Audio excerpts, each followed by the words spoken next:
बिस्मिल्लाहिर्रहमानिर्रहीम अल्लाहुम्मा सल्लि अला मुहम्मदिन व अला आलि Muhammad. Welcome to the show. साहिबों, पाकिस्तान में बांग्लादेश के हालात से जर्नैलों ने कोई सबक नहीं सीखा, कोई सबक नहीं सीखा। ये किसी भी वाक़े से सबक नहीं सीखते। ये तो पाकिस्तान टूटने, बांग्लादेश बनने से भी कोई सबक नहीं सीखा। इन्होंने तो सबक नहीं सीखते, ये कसम उठा रखी है कि कसम हम अक्ल से और उससे दूर रहेंगे, तारीख से कुछ नहीं सीखेंगे। खैर, अब आइए इस खबर की तरफ कि जर्नैली क़ुव्वतों और अदलिया के दरमियान में एक भरपूर तसादुम शुरू हो चुका है, भरपूर। अच्छा, ये बड़ा डिसाइसिव होगा और ये बहुत माइलस्टोन तय करेगा। आने वाले मुस्तकबिल के खद्दोखाल यहाँ से वाज़ेह होने शुरू होंगे कि कौन जीतता है, जर्नैली क़ुव्वतें या आइन, कानून, अदलिया। ये फैसला होने को जा रहा है। ये बहुत अहम बात है, इसकी अहमियत को समझिए। अच्छा देखिए, सबसे पहले तो आइए कि आज का सबसे बड़ा ये जो केस है वो क्या है जिस पे ये झगड़ा शुरू हुआ है। 12 जुलाई को आपको याद होगा कि 8 जजेस ने मखसूस नशिस्तों के बारे में फ़ैसला दिया था कि भाई ये जो हैं, ये नून लीग की नहीं बनती, पीपल्स पार्टी की, वो जो मुंतखब होकर आए हैं ये उनके हिस्से का कोटा है, ये उनके हिस्से की हैं, उनको दे दो। इसको ये जर्नैल चाहते हैं कि ये सीटें नून लीग और पीपल्स पार्टी को दे दी जाएं ताकि ये पार्लियामेंट में जो कानून पास करवाना चाहें करवाएं और अपना इख्तिदार जो है उसको कायम रखें। अच्छा साहब, एक मिनट दीजिएगा मुझे। अब इसके लिए इनके आड़े, इनके बीच जो आ रही है चीज़ वो है इलेक्शन के कवानीन, जिसके हिसाब से अगर आप आइन के हिसाब से देखें, इलेक्शन के कवानीन के हिसाब से देखें तो वो तो सीटें इनकी बनती हैं और ये चाहते हैं उनको दे दी जाएं। फैसला हो चुका है, सुप्रीम कोर्ट के फैसले को ये अवॉइड कर रहे हैं, कह रहे हैं हम नहीं मानेंगे।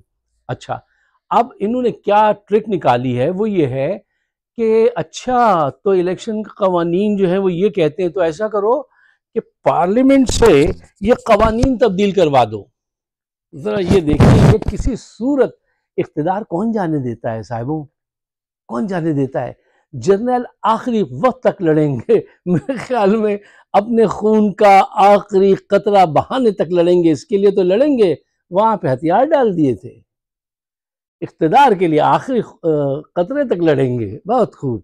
अच्छा, अब अदलिया जो है उसको ये मामला बड़ा अजीब सा लगता है कि एक चीज़ सही फैसला हो गया है और ये उसको जो है हमें चैलेंज कर रहे हैं और हमारे साथ ये दादागिरी दिखा रहे हैं। अच्छा, ये इस वजह से दिखा पा रहे हैं कि इनके हाथ में तुरुप का एक पत्ता है जिसका नाम है काजी फायज ईसा, जो आजकल चीफ जस्टिस हैं। मतलब आप ज़रा इस बात को किसी से डिस्कस कीजिए यार, किस मुल्क में ऐसा होता है कि चीफ जस्टिस वजीर आजम को बुला लेता, कहता आप मिल के प्लानिंग करें कि इनको कैसे मारना है, इमरान खान और पीटीआई वालों को, इनके लिए क्या कार्रवाई की जाए। यार ये मुल्क ऐसे चलते हैं, ऐसे चला करते हैं, आज तक चले हैं। ये बहुत शर्मिंदगी की बात है।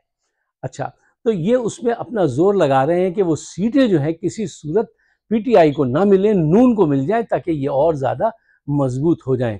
अच्छा, यहाँ से एक बात बहुत क्लियर हो गई है, अब बिल्कुल क्लियर हो गई है। वो तो छोड़ दीजिए कि बांग्लादेश से सीखा नहीं सीखा, ये किसी से नहीं सीखते। ये 5 साल तक काबिज रहना चाहते हैं, अपनी बात को मनवाना चाहते हैं, चाहे पाकिस्तान का नुकसान हो जाए, अवाम भूख से मर जाए, लेकिन ये कहते हैं हम 5 साल तक काबिज रहेंगे, हमें चैलेंज ना करना, जो राह में आया हम उसे उड़ा देंगे। अच्छा, अब देखिए ये रब का फैसला है कि कौन किसको उड़ाता है।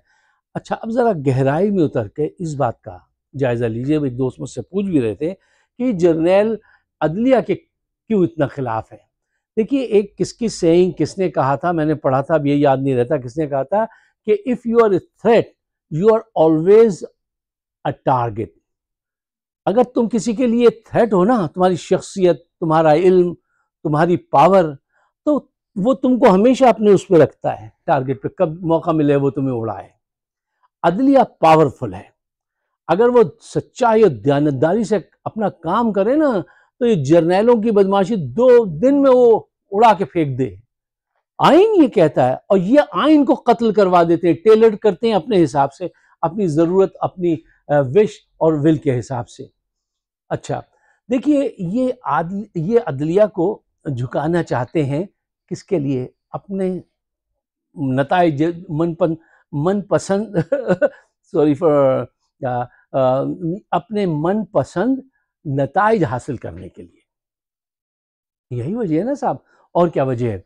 अच्छा, देखिए इनको इसका इल्म नहीं है कि ये कितना बड़ा नुकसान करने जा रहे हैं पाकिस्तान का। आइन का नुकसान बहुत बड़ा नुकसान है, अदलिया का नुकसान बहुत बड़ा नुकसान होता है। ये इनको अक्ल नहीं होती है जर्नैलों को। आज तक जितने बड़े बड़े जो झगड़े हुए हैं, मुशर्रफ का हो, इनका हो, ज़िया का हो, ठीक है ना, वो सब देखिए अदलिया से रिलेटेड हैं। अच्छा, और ये उसको पकड़ के रखना चाहते हैं कि अदलिया हमारी गुलाम रहे। अच्छा, ये जहन जो है ना, ये जहन दूसरा है, हालात वाक़यात दूसरे हैं, टाइम दूसरा है, बदल गया है। ये इस सिविलियन के इलाके के लोग ही नहीं हैं, ये इन कवानीन को और सिविलियन को नहीं जानते। ये एक अलग एटीट्यूड के लोग होते हैं जर्नैल।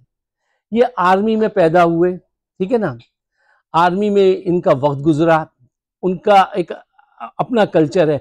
मिलिट्री कल्चर अलग है, मिलिट्री इंसाफ अलग है, मिलिट्री की म्यूजिक अलग है, उनके मिलिट्री के कवानीन अलग हैं, ठीक है ना। अब ये सिविलियन मैदान में अदलिया से जंग करने के लिए आए हैं।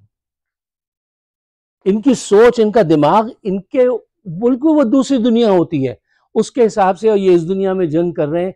इसका अंजाम बहुत बुरा होगा, ये उड़ जाएंगे या पाकिस्तान को बहुत बड़ा नुकसान हो जाएगा। ये बात जहन में रखिएगा। अच्छा साहब, देखिए ये हकीकत है कि सियासत में जब एक हरीफ मुकम्मल तौर पे बुरहना होकर सामने आ जाए, तो फिर दूसरे हरीफ की भी स्पाइनल कॉर्ड खत्म हो जाती है, फिर उसको भी वैसे ही करना पड़ता है। हम आदमी हैं तुम्हारे जैसे, जो तुम करोगे वो हम करेंगे। जब एक आदमी बिल्कुल ही नंगा होकर आपके सामने आ जाए और वो गालियां गलौज पे आ जाए, तो आप वहां क्या करेंगे? सियासत में बड़ा मुश्किल होता है कि फिर आप सब्र करें, फिर आपको भी वैसे ही बनना पड़ता है। अच्छा, जर्नैलों की आदत है, ये समझते हैं कि हर कानून इनका ताबे है, ये मुल्क इनकी गुलाम है, ये हुकूमत इनका हक है, ये करप्शन इनका हक है, ये सब कुछ इनका मंडप है। The way they want everything will move accordingly their wish. और जिसकी चाहे तजलील कर दें, जिसको जी चाहे बंद कर दें, जिसको जी चाहे नंगा करके पिटवा दें, ये सब करते आए हैं और ये समझते हैं ये इनका हक है। ये गलत समझते हैं। कभी कभी इन्हें भुट्टो साहब जैसे लोग भी टकरा जाते हैं। भुट्टो के साथ भी बहुत टसल करते थे ये। एक दिन एक साहब ने, चलिए मैं सुनाना नहीं चाहता था लेकिन वो आ गया है, सुनी लीजिए, कि भुट्टो साहब को एक जनरल थे, उनका नाम मुझे याद नहीं, गुल हसन थे, कौन थे मुझे नाम याद नहीं। उन्होंने ये कहा, ये बिल्कुल सही याद है, कि भुट्टो की पार्टी ये एक तांगा पार्टी है, अब मैं भुट्टो की पतलून उतार दूंगा। जरा अंदाजा लगाइए, वो इंटरनेशनल लेवल का आदमी था, उससे शौक तलाबा दूसरी बातें हैं, वो हमें भी हैं, सबको होते हैं, एक दूसरे से हो जाते हैं। वो उससे कह रहे हैं मैं भुट्टो की पतलून उतार दूंगा, इतने नंगपन पे उतर आए। तो भुट्टो साहब ने पता है क्या जवाब दिया? ओके, इससे कहो आके मेरी पतलून उतारे, तो इसको वो नजर आएगा जो इसके पास नहीं है, और जर्नैलों के पास नहीं होता।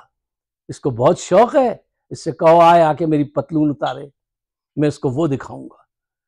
मतलब इस सतह पे ये आ जाते हैं कि अगर तुमने हमारा कहना नहीं माना, you bloody civilian will make you horrible example. यार ये 2024 चल रहा है, आपकी सोच जो है वो 1940 और 50 वाली चल रही है। आपके जिस्म पे कपड़े जरूर और कार आपकी जरूर आज 24 के हिसाब से है, लेकिन आपकी जहनियत जो है वो बहुत पुरानी चल रही है। इसको चेंज करो पाकिस्तान की खातिर, कुछ तो कुर्बानी दो। क्या कुर्बानी दी है तुमने? मां सिवाय उन जवानों के जो शहीद हो जाते हैं, सिपाही जो होते हैं, मेजर तक के जो लोग हैं, मैं जर्नैलों की बात करता हूं, इनकी क्या कुर्बानियां हैं, इनके क्या असासे हैं, और इनकी क्या कुर्बानियां हैं, ये हर एक को अपने जहन में रखना चाहिए। क्या मैं आपसे गलत बात कह रहा हूँ?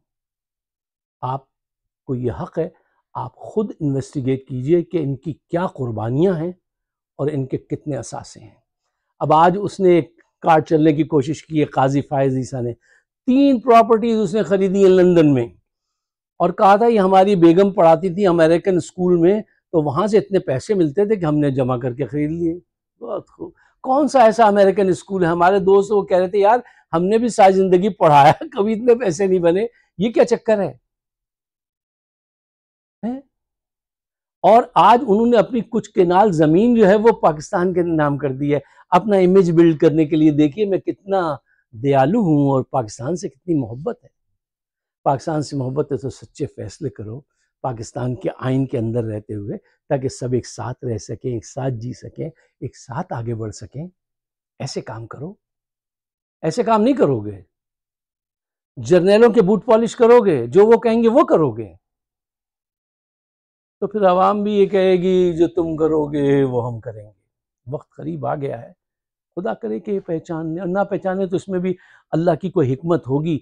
ये मैंने शुरू में आपसे कहा, एक बहुत बड़ा मार्का है हुस्न और इश्क में।